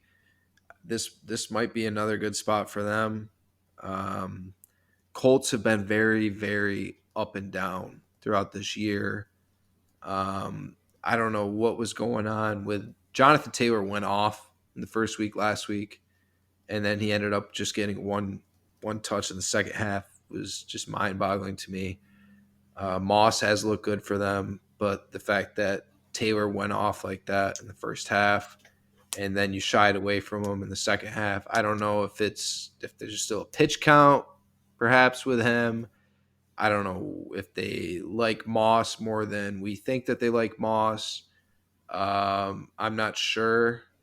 I know that defense had been playing pretty well early in the season, but they have not looked good, not looked very good at all lately. Where the hell's Darius Leonard been? Shaq Leonard. Like that guy was an absolute monster a couple years ago, and then he had some injuries, and I just feel like he fell off the face of the league, to be honest, because it's like I don't know if he's not getting the same amount of snaps, if some guy's stepping in for him. I haven't watched enough of the Colts to really know what's going on with that defense, but I just know I'm not seeing him show up on Sundays like he once was for them. Yeah, I mean, name somebody who changed their name and then was better or just as good. Um, one one I can think of. Muhammad Ali. All right, well, um, besides him. Let's go. Let's go like Ron Artest when he went to Meta World Peace. Lesser player. Still won a ring though. Um, how about what is it? Robbie Anderson changed his name to Robbie Chosen. I mean, where is He he has like? one catch this year. He has one catch for like 65 yards at touchdown. Right. So it's, I don't know. I mean, there's obviously a lot more examples, but those are just a couple off the top of my head. But the Touchdown touch. Pickens. Thank the Lord, guys. I need Pickens. I need Pickett to pick his shit Steelers up. take the lead in the third with 5 minutes left. That's what I'm talking about. Okay, so Shaq Leonard, I actually pulled it up. He's frustrated with his lesser usage on the defensive side of the ball, so that's why we haven't been seeing him. And also, he got quoted saying, "They say," Oh, as in the Colts. Hold on. They say that I don't make enough splash plays. So that's what Shaq Leonard said about the Colts, whether it was the head coach, the D coordinator, whatever. They told him he's not making enough splash plays. He's frustrated with his lesser usage. Um, so that's that. What happened in the game though, Pat? incomplete. He didn't get both feet in. Cox sucker. Okay. Back to this game though. This line, Panthers plus 2.5. I don't like that. I don't like that. I feel like, I mean, they were coming off of a bye and, playing the Texans, like I mentioned earlier. I think that Bryce Young had a little bit of extra motivation going against CJ Stroud, proving that he was the right guy to take number one overall. I I don't I don't know. I'm gonna have to look into this game some more. Right now, I don't really like the Panthers at plus 2.5. I think the Colts are the play here at minus 2.5, but um, yeah, I don't know. I'm gonna have to look into this one more before I feel comfortable. But as of right now, I think I like the Colts at minus 2.5 more. Buckle up. We got the Dallas Cowboys at the Philadelphia Eagles. NFC East rivalry. Cowboys coming off a stomping. Eagles are the best team in the NFC record wise right now. Coming off a win, pulling it off in Washington. Jalen Hurts, I mean, he appears to be banged up, but he keeps going out there. Bang, bang, bird gang, getting it done for him. I mean, what else is there to say about Jalen Hurts? That A.J. Brown connection, unbelievable. Um, Defense better step up, though, this week against Dallas because they look good. I know Philly's going to be absolutely rocking for that game. Um, Tyler, I know you're excited about this one. Mm-hmm. I am so excited about this game that I might not even bet it because I don't want me to be like, oh yeah, Philly just scored, but or Dallas just scored, but I took Philly on the bet, something like that, something along those lines. Uh, I know I say I bet every game every week. I probably will end up betting this one, but that's how much excitement I have for this game because Dallas needs to prove that they can play good against a good team. You look at the 4 out of their 5 wins this year have been blowouts. Giants, Jets, Rams, Patriots, all blowouts. Their one win against the Chargers was a close game, and the Chargers probably played better than them in that game. Herbert just missed throws that he normally would have made. And if he makes a couple of those throws, it's a different story. So Dallas just has to come out here and play well. They don't have to win the game to show that they're a contender. They just have to play Philly tough. I don't like the fact that Hurts is a little banged up and the Commanders have been able to almost beat them twice this year. It wasn't just one fluke game. It's been twice where the Commanders have been very close to winning the game and the Eagles sneak it out against them. We all know how inter division rivals go. I believe Dallas beat them twice last year. Once was with Hurts. The other one was the Minshew game where Gardner Minshew, it was a shootout. Uh, Dallas is getting 3 here. I like that though. I like that line. Dallas getting 3. The over unders at 47. I could see this being under. We know how Dak has, kind of struggled on the road in these big games lately. Jalen Hurts has been playing better, but he is banged up. Now going against a really tough defense, they're going to get after it. I think the Jalen Carter injury is going to be, it could be very big. I know the Eagles have good D line depth, so it's not like they have to be super worried about that. But I do think that he's been playing so well for them to start that it is kind of a big L, especially for this game going against that Dallas O line. So this is just going to be a great game overall. Betting wise, I like Dallas at +3, and then maybe the under 47. I could see this being more of a defensive battle than a shootout, to be honest. I think like a 24-20 game is, or 24-17, something like that, I think is very possible in the cards here. Yeah, credit to the Cowboys' depth though, because they've had some injuries on that O line, and guys just continue to step up for them. And then we talk about Trayvon Diggs going down, which was a huge loss for them. But Deron Bland stepping in, Yeah, um, 3 pick sixes already this year, unbelievable. He's been balling yeah, for them, and a guy that he had to step up and take a key role in that defense, and he's done it. Van Der Esch goes out, and they get Marquise Bell to step up for them on that defense and play well. I believe he was undrafted. yeah. He was either undrafted or he was like a sixth or seventh round pick. Pick, I yeah, mean, but he's out there. He's balling for them. Credit to Dan Quinn for he just continues to get it done for that Dallas defense. Like they lose guys and guys step up. Micah Parsons is an absolute monster. Tore up the Rams last week. CeeDee Lamb looks really good right now. Tore up the Rams last week. I would like to see them get that run game going with Pollard because I feel like that's still something that uh, they're missing as far as getting to their potential right now. Um, I don't know if it's something different with what McCarthy's doing versus what Kellen Moore was doing as far as the run game goes. But whatever it is, they got to get Tony Pollard going because if you can get him going, then we're really talking about this yeah, team being a true contender in the NFC.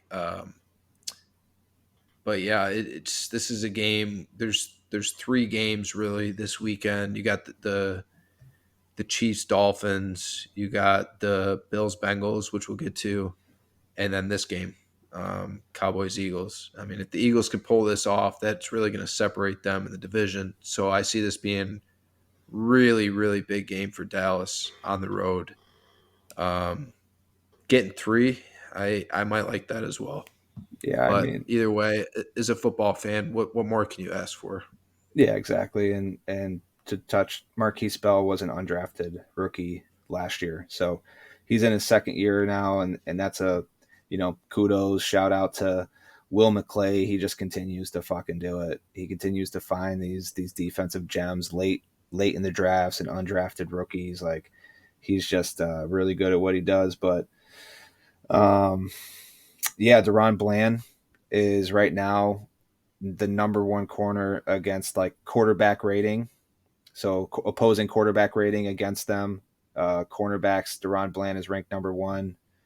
The other notable on that list, Bears Jalen Johnson was number 3, but Deron Bland is in first right now, and it's not even close. I think he's 10 points lower than the guy who's in second. So he's just been playing incredible, which is huge, obviously after the Diggs loss. But yeah, their offense, maybe that bye week was what they needed. Um, Yeah. but go Cowboys. Really happy to see Julio Jones getting a role in that Eagles offense too. I hope that he can stay healthy because he's he's fun to watch still. Hall of Famer. Moving on to a less appetizing matchup, and that is the New York Giants. But they should be getting Daniel Jones back. Danny on the Dimes. road at the Vegas Raiders, who just fired their coach, GM, and they're starting the rookie QB and Aiden McConnell. And right now they are the favorites. Before I talk about this too much, I want to address the Giants' shit show last week against the Jets. I mean, they had that game won. That you get the Thibodeau sack to make it fourth down, with like a minute and a half left, and it's like that's it. Jets got a punt, and all you got to do is not fuck up. They get in field goal range, and Gano shanks it. But it's not even that he shanks it. We were talking about this. It's 4th and 1. All you need is a yard. Like all you need is a yard to get a first down, and the game's over. That's it. If you don't get it, Derrick Henry just broke one. If you don't get that first down, okay, Zach Wilson has to go down the field and beat you. Like it's either 1 yard or that. You can end it right there. You don't have to take a chance with anything happening. Miss field goal, whatever. And he decides to kick it, make it a 6-point game, and Gano shanks it. Even then, though, Jets had 24 seconds left, and you're not expecting them to pull that off. But Zach Wilson makes a big time throw over the middle, setting him up, and Zerloin puts it in OT.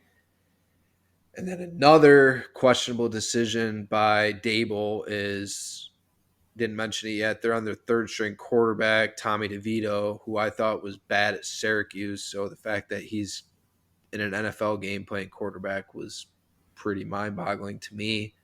But that's besides the point. You win the coin toss and you elect to receive.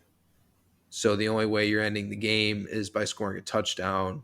And by that point, they had like -7 yards passing or some shit. So I wasn't sure what the mindset was there, receiving it instead of trying to get a stop. All you got to do is stop Zach Wilson, kick a field goal, you win. So for the Jets, I mean, the Giants play calling on that drive in overtime was just pathetic. It really was.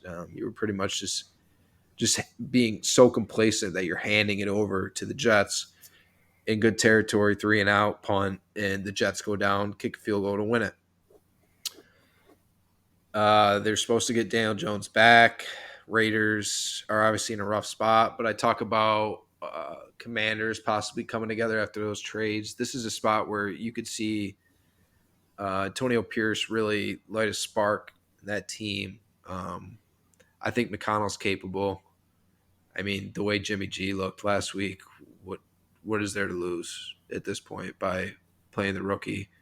And Jimmy G doesn't look healthy. He's never healthy. But I like the fact that you get McConnell in there and you got this new regime. Pierce is a former player.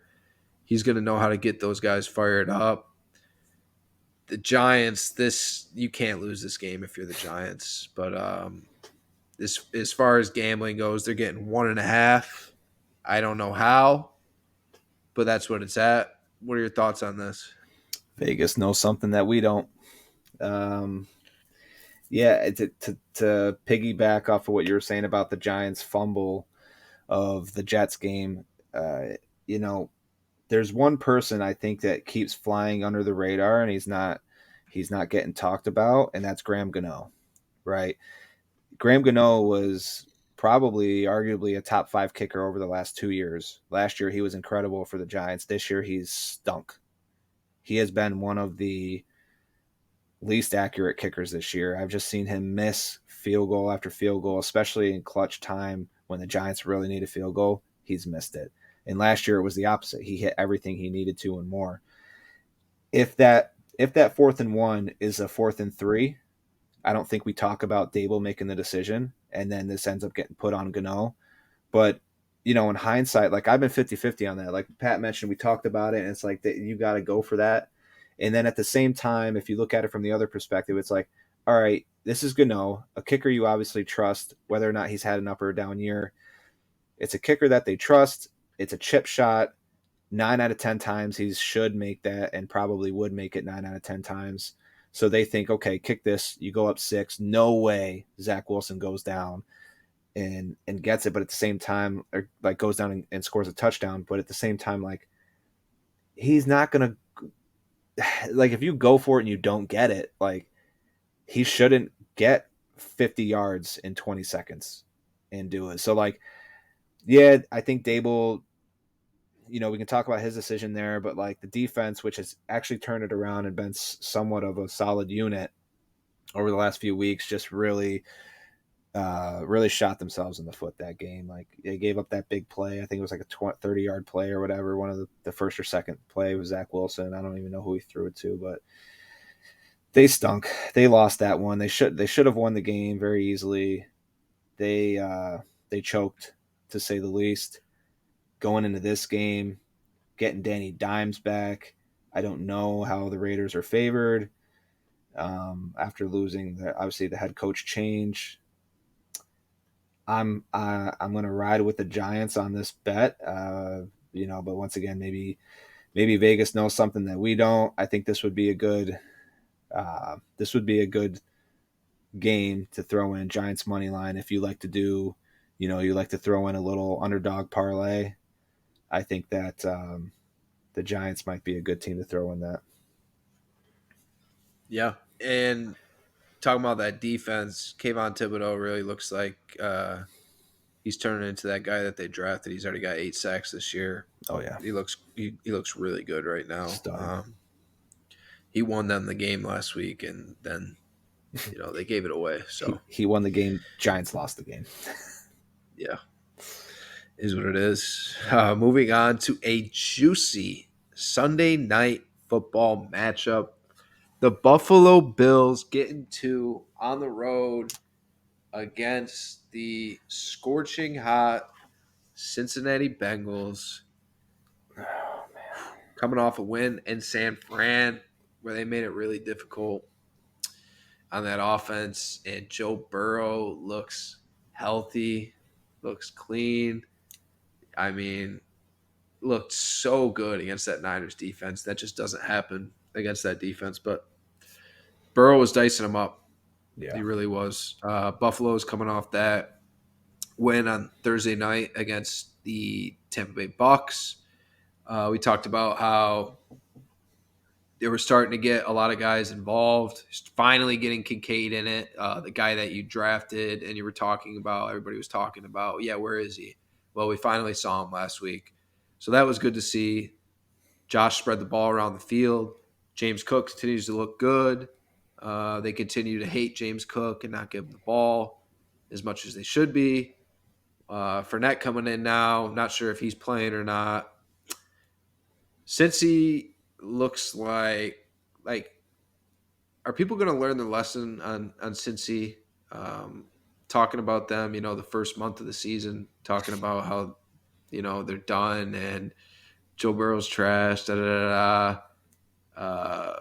And like they're not going to make the playoffs. It's time to accept that they just start slow. Not to mention Joe didn't get any reps in the offseason, preseason. He was banged up with that calf, and now he looks good. And now we're seeing a healthy Joe Burrow in an explosive offense. I talked about Mixon in the past, how he looks like he might not have it anymore. I was wrong. Joe Mixon looks good again. He had a great week last week. He's running hard. He's running good. He looks explosive. I really like where the Cincinnati Bengals are at right now. Talk about that front on defense. Lou Anarumo, that D coordinator, is great. Um, this is going to be a tough one for Buffalo on the road Sunday night, especially because they haven't looked great. They got it done last week, yeah, against the Bucks at home, but I feel like the Bills haven't looked great for some time, especially that defense with the injuries they're dealing with. Hopefully, Douglas can bolster that secondary for them. What are you thinking about this juicy Sunday night matchup? Correct me if I'm wrong. This is the same game last year where we had the Damar Hamlin injury, right? In Cincinnati, it was a primetime game, and then obviously that injury was very unfortunate It that was that Monday happened night last year. Yeah. Monday night. So another primetime Bills Bengals game in Cincinnati. Maybe I'm sure. Obviously, this has been brought up to the Bills squad, and maybe they have a little extra motivation. They want to go win this one for Damar, but that ain't enough for me. I think that Joe Blow has looked way too good, and their offense is clicking. That pass rush, I think, is going to get after Josh Allen, and he's going to have to make a lot of plays. Like it's at the point right now where this Bills offense seems like Josh Allen has to make plays, and he has to make them all game for them to win, especially against great teams or even good teams. Like, yeah, the mediocre teams, maybe the Bills are good enough they can get away with playing a mediocre game, and then Josh Allen has a game-winning drive. But like against these good or great teams like the Bengals, especially when Burrow's clicking and that offense is going to put up probably 30 plus points, Josh Allen has to be Superman for that offense. So, especially with them refusing to consistently run the ball with James Cook, um, it's unfortunate that we had to wait to see Kincaid get involved. It took an injury to Dawson Knox to finally get Kincaid involved in the offense. I'm unsure of Dawson Knox's status heading into this game. He's good to go. No. So no, he's out. Okay, so Kincaid again. Yeah, I don't know. I just like the Bengals at -2 here. The over under is at 49.5. That's the total. That's it's a good amount of points. So I probably would stay away from that, but I like the Bengals at -2 in this one for sure, especially at home primetime game. Yeah. I might be with you on that just because the Bills haven't looked